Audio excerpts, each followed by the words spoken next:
Hello everyone, today I'll discuss about division of labor in society। यहाँ पर हम Durkheim के श्रम विभाजन के सिद्धांत को डिस्कस करेंगे। जो दुर्खीम थे उन्होंने सोशल डिवीज़न ऑफ लेबर नामक एक बुक लिखी थी। इसके उन्होंने 2 पार्ट लिखे थे। पहले पार्ट में उन्होंने सामाजिक एकता की बात की है और दूसरे पार्ट में उन्होंने श्रम विभाजन की बात की है। तो जो सामाजिक एकता होती है, दुर्खीम ने इसे 2 भागों में विभक्त किया है। पहला है यांत्रिक एकता, दूसरा है सावयवी एकता। तो पहला जो यांत्रिक एकता है दैट इज़ मैकेनिकल सॉलिडरिटी। तो दुर्खीम का कहना था कि इस प्रकार की जो एकता है वो आदिम समाजों में, प्राचीन काल के समाजों में पाई जाती है और जो वो समाज थे वो एकदम सरल समाज थे। और इसको यांत्रिक एकता को ही दुर्खीम ने समानता की एकता कहा है। इसका तात्पर्य है कि जो समाज थे प्राचीन काल के, उस समाज के लोगों के विचार हो गए, मूल्य हो गए, जीवन शैली, नैतिकता, परिस्थिति और जो भूमिका है उसमें काफ़ी कुछ समानता होती थी और जिस कारण सभी लोग एक सामूहिक चेतना को बनाए रखने का प्रयत्न करते थे, जिस पर धार्मिक नियमों, परंपराओं और जनमत का प्रभाव होता था। ऐसी सामूहिक चेतना के द्वारा जिस चेतना का विकास होता है, प्रत्येक व्यक्ति को उसी के अकॉर्डिंग अपना जो कार्य करना होता था। तो दुर्खीम ने इसे ही यांत्रिक एकता कहा है। इसके जो दुर्खीम थे उन्होंने इस समाज को यांत्रिक एकता वाला समाज इसलिए कहा कि उनका मानना था जैसे एक मशीन होती है, एक मशीन में हम कुछ भी प्रोडक्शन करते हैं तो वो सेम साइज का, सेम वेट का होता है। तो उसी प्रकार जो प्राचीन काल का समाज था वहाँ पर जो सॉलिडरिटी थी, जो एकता थी वो क्या था, परंपराओं पर आधारित थी और सारे उस समाज के सभी लोग उस परंपरा के आधार पर अपना जीवन निर्वाह करते थे। इस कारण दुर्खीम ने इस समाज की एकता को यांत्रिक एकता कहा है। सेकंड होता है सावयवी एकता, दैट इज़ ऑर्गेनिक सॉलिडरिटी। तो दुर्खीम का मानना था कि जैसे जैसे समाज में जनसंख्या की वृद्धि होती है तो लोगों की आवश्यकताएं भी बढ़ती है और उन आवश्यकताओं में भी अनेक प्रकार की आवश्यकताएं उत्पन्न हो जाती हैं। जैसे आजकल देखा होगा आपने, हर इंसान को अपना फ़ोन चाहिए, लैपटॉप चाहिए, बाइक चाहिए, कार चाहिए, मतलब तमाम सारी चीज़ें चाहिए। तो उनकी तमाम जो आधुनिक समाज भी बोल सकते हैं इसको, आधुनिक समाज में क्या है, इंसान की असीमित आवश्यकताएं हैं। उन असीमित आवश्यकताओं की पूर्ति के लिए हमें उत्पादन कार्य भी करना पड़ेगा और जब जनसंख्या ज़्यादा है तो उसे उतनी बड़ी जनसंख्या की आवश्यकताओं की पूर्ति के लिए हमें क्या करना पड़ेगा, उतने बड़े स्तर पर हमें उत्पादन कार्य भी स्टार्ट करना पड़ेगा। तो दुर्खीम का मानना था कि जब यहाँ पर उत्पादन कार्य शुरू होता है तो वहाँ श्रम विभाजन उत्पन्न होता है। तो श्रम विभाजन के कारण क्या होता है, पहले देखिए जैसे मनुष्य की अनेक आवश्यकताएं हैं तो उन्हें एक व्यक्ति तो बना नहीं सकता है, या एक व्यक्ति बहुत सारे काम करके बहुत सारे सामान नहीं बना सकता है, जिस कारण एक इंसान को एक काम दिया गया, एक काम सौंपा गया है और जिस कारण जब वो एक व्यक्ति एक काम को लगातार करता रहता है तो वो उस कार्य में क्या विशेषज्ञ बन जाता है। ओके, जिस कारण क्या उस सावयवी समाज में श्रम विभाजन उत्पन्न होता है। श्रम विभाजन से समाज में विशेषीकरण का भाव उत्पन्न होता है। तो जब इंसान में विशेषीकरण का भाव उत्पन्न होता है तो इंसान क्या चाहता है, कुछ इनोवेटिव तरीके, नए तरीके से अपने कार्य को करना चाहता है और इस आधार पर क्या हो जाता है, कभी कभी नए नए आविष्कार उत्पन्न होते हैं। ठीक है, तो दुर्खीम का मानना था कि जो ये समाज होता है, आधुनिक समाज होता है, तो वहाँ पर क्या होती है, इस प्रकार से सावयवी एकता उत्पन्न होती है। सावयवी एकता में श्रम विभाजन और विशेषीकरण का भाव निहित होता है। अब हम डिस्कस करेंगे दुर्खीम का division of labour in society. Okay, तो जो दुर्खिम थे उन्होंने श्रम विभाजन को सामाजिक परिवर्तन का प्रमुख कारण माना है। उनका कहना था कि जो समाज में परिवर्तन होता है तो उसमें श्रम विभाजन की बहुत महत्वपूर्ण भूमिका है, और जो मानव सभ्यता जो विकास करती है वो भी क्या श्रम विभाजन के कारण ही हो पाया है। तो यहाँ पर बोलते हैं दुर्खिम कि जो प्राचीन काल था वहाँ पर श्रम विभाजन किस आधार पर था, लिंग भेद, स्त्री और पुरुष के आधार पर। जो स्त्रियाँ होती थी वो घर का कार्य करती थी, बच्चों का पालन पोषण करती थी, और वहीं पर जो पुरुष होता था वो खाने पीने की या शिकार करने का कार्य करता था। इसी आधार पर, आयु के आधार पर बच्चे और जो बूढ़े हैं उनका भार किस पर होता था, युवा पीढ़ी पर होता था। तो इस प्रकार जो श्रम विभाजन था, मतलब था लेकिन बहुत कम था, और श्रम विभाजन कम होने के कारण उस समाज में क्या होता है, उस समाज में विशेषीकरण भी नहीं होता है।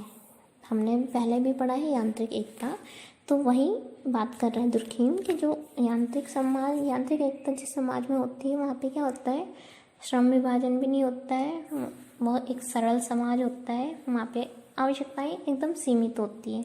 लेकिन जैसे जैसे सभ्यता का विकास होता है, जनसंख्या में वृद्धि होती है, तो उस आधार पर क्या होता है, समाज की जो जनसंख्या है, जनसंख्या की आवश्यकताएं भी बढ़ती जाती हैं, और आवश्यकताओं के आधार पर ही आविष्कार होते हैं, है ना।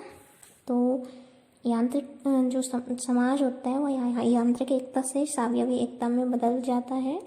यहाँ पर लोगों में श्रम विभाजन पाया जाता है, श्रम विभाजन के आधार पर विशेषीकरण आता है, और जो ये विशेषीकरण होता है इस आधार पर समाज में क्या अंतर्निर्भरता पाई जाती है। क्योंकि अंतर्निर्भरता जैसे इंटरडिपेंडेंसी, दैट इज़ कि एक व्यक्ति जैसे कार है तो कार को एक व्यक्ति नहीं बनाता है, कार के बहुत सारे पार्ट्स होते हैं। तो एक व्यक्ति कार का टायर बनाएगा, एक व्यक्ति कार के बोनट बनाएगा, एक व्यक्ति कार की सीट बनाएगा, एक इंजन बनाएगा। तो इस आधार पर देखो कितने सारे लोग क्या हैं, एक कार को बनाने के लिए कितने सारे लोग इंटरकनेक्टेड हैं। तो इस आधार पर क्या हुआ, समाज में अंतर्निर्भरता बनी, जिस कारण जहाँ पर विशेषीकरण आने के कारण भी क्या हुआ, समाज टूटा नहीं, जबकि समाज में अंतर्निर्भरता बनी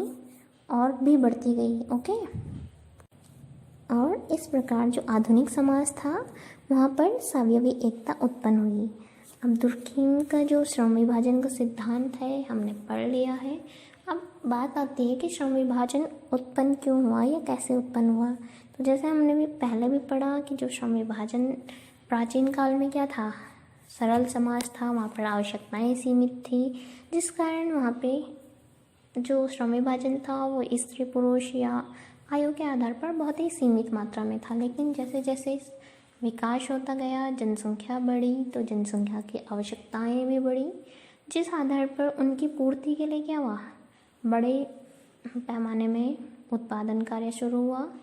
और यहाँ पर इस पॉइंट पर आकर क्या होता है, श्रम विभाजन होता है, और धीरे धीरे श्रम विभाजन से विशेषीकरण की ओर समाज बढ़ता है।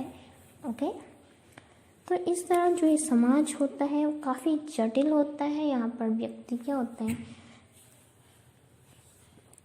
व्यक्ति एक दूसरे पर अंतर्निर्भर हो जाते हैं, और इस प्रकार हम कह सकते हैं कि जैसे जैसे समाज में जनसंख्या बढ़ती है वैसे वैसे श्रम विभाजन का विकास होता जाता है। ओके, अब हम यहाँ पे देखेंगे श्रम विभाजन के सामाजिक परिणाम। तो जो श्रम विभाजन था उसके कारण क्या होता है, समाज में स्वायत्त एकता उत्पन्न होती है, और स्वायत्त एकता दैट मीन्स उसमें सामाजिक आवश्यकताओं के आधार पर अंतर संबंध स्थापित होता है, समाज में अंतर्निर्भरता बनी रहती है। दूसरा पॉइंट है कि जो श्रम विभाजन है उसके कारण क्या होता है, समाज में विशेषीकरण का भाव उत्पन्न होता है, और प्रत्येक व्यक्ति जो होता है वो एक विशेष प्रकार का कार्य करता है, जिस कारण वह उस कार्य का विशेषज्ञ बनता है और उस विशेषज्ञता के आधार पर व्यक्ति नए नए आविष्कार भी करता है, जिस कारण समाज में नए नए आवश्यकताओं की पूर्ति के लिए नए नए आविष्कारों का जन्म होता है। ओके, थर्ड पॉइंट है कि जैसे जैसे समाज में विशेषीकरण का भाव उत्पन्न होता है तो समाज में व्यक्तिगत भावनाएं उत्पन्न होती हैं, और जो श्रम विभाजन है, विशेषीकरण है, इसके कारण क्या होता है, व्यक्तिगत भिन्नताएं भी बढ़ जाती हैं। व्यक्तियों के अलग अलग कार्य, अनुभव और व्यक्तित्व होते हैं, लेकिन जो समाज होता है, सावयवी समाज होता है, वहाँ पे क्या होती है, अंतर संबंध होते हैं, अंतर निर्भरता पाई जाती है, जिस कारण व्यक्ति स्वार्थी होने के कारण भी समाज से दूर नहीं रह सकता, क्योंकि उसकी जो आवश्यकताएं हैं वो समाज में ही पूरी होती हैं, जिस कारण उसे समाज के बारे में सोचना पड़ता है और समाज के भलाई के लिए वो भी अपना योगदान देता रहता है। इसके अलावा दुर्खिम का मानना था कि जो श्रम विभाजन होता है वो एक गतिशील धारणा है, और इसमें क्या होता है, प्रगति के तत्व छिपे होते हैं, क्योंकि श्रम विभाजन के कारण क्या होता है, विशेषीकरण आता है, और विशेषीकरण से ही नए नए आविष्कारों की संभावनाएं बढ़ती हैं और इस दिशा में विकास कार्य उत्पन्न होता है। इसी प्रकार जो उपयोगितावादी विद्वान थे उनका मानना था कि जो श्रम विभाजन है वो क्या हो सकता है, ज़्यादा धन कमा सकते हैं हम श्रम विभाजन विशेषीकरण से, या हमारा उच्च जीवन स्तर हो सकता है और हम अपने उच्च जीवन स्तर के लिए नए नए आविष्कार कर सकते हैं, अपने जीवन को एक सुगम जीवन बना सकते हैं। लेकिन दुर्खिम का मानना मतलब इस विचार से सहमत नहीं थे।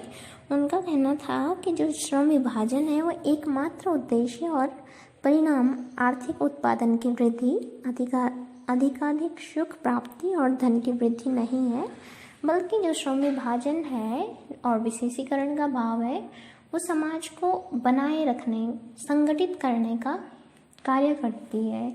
और समाज में जितना श्रम विभाजन होगा, जितना विशेषीकरण होगा, उसी आधार पर समाज उतना अधिक संगठित होगा, और यही दुर्खिम का सामाजिक एकता का सिद्धांत है। तो इस प्रकार हमने दुर्खिम के श्रम विभाजन सिद्धांत को देखा। इसके बाद हम बात करेंगे दुर्खिम के सोशल फैक्ट के, सामाजिक तथ्य के, नेक्स्ट वीडियो में। So thank you. अगर आपको कोई भी क्वेरी हो तो आप कमेंट बॉक्स में मुझसे पूछ सकते हैं। ओके, और मेरे चैनल को ज़रूर सब्सक्राइब कीजिए ताकि आपको नई नई वीडियो के नोटिफिकेशन मिलते जाए। Thanks for watching, bye.